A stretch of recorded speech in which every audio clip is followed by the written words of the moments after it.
आता हे मस्तपैकी फ्राय झालं ना छोट्याशा आचेवर ठेवणार आणि तोपर्यंत माझा मूड बनवायचा मी प्लॅन करणार. दरवर्षीप्रमाणे मम्मी पप्पा फायनली गणपती करून कोकणातून परत आलेत आणि आल्या आल्या आज लाडक्या लेकीला मच्छी खायचं आमंत्रण आहे. तर चला मग.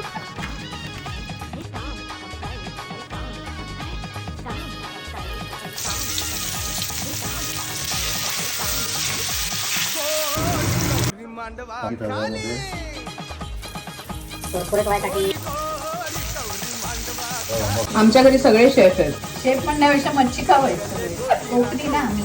माझ्या माहेरी विजयदुर्गच्या खाडीतून मासे यायची माझ्या लहानपणी. त्याच्यामुळे आमची ती चव अजून गेलेली नाहीये. मस्तपैकी फ्राय करून तयार झालेले आहे. आता मी माझा मूड बनवायला चालतो.